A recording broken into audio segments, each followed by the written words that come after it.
રાજકોટના જસદણ તાલુકાના ખાંડા હડમતિયા મુકામે જે સમસ્ત કોળી ઠાકોરનું સંમેલન યોજવાનું હતું, પરંતુ ક્યાંક ને ક્યાંક મામલતદાર વિભાગની અંદરથી પરમિશન ટાઈમસર મળેલ નથી અને બીજા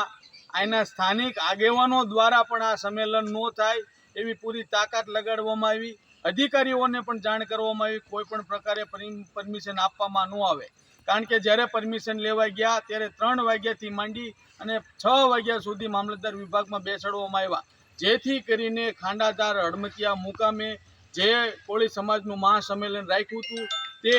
હાલ પૂરતું મોકૂફ રાખવામાં આવે છે। આગામી દિવસોની અંદર જસદણની અંદર ફરીવાર કાયદેસરની મંજૂરી લઈ ત્યારબાદ સંમેલનનું આયોજન કરવામાં આવશે, જે થકી ગુજરાતભરમાં વસવાટ કરતા કોળી અને ઠાકોર સમાજના તમામ આગેવાનોને જાણ કરવાની કે કાલનું 22/3/2026ના રોજ હડમતિયા મુકામે જે સંમેલન હતું તે વહીવટી તંત્રની અંદરથી મંજૂરી ન મળવાના કારણે અને રાજકીય રીતે ક્યાંક ને ક્યાંક અટકાવવાના કારણે બંધ રાખેલ છે, જે સમાજના તમામ સંગઠનો આગેવાનો એ નોંધ લેવા વિનંતી।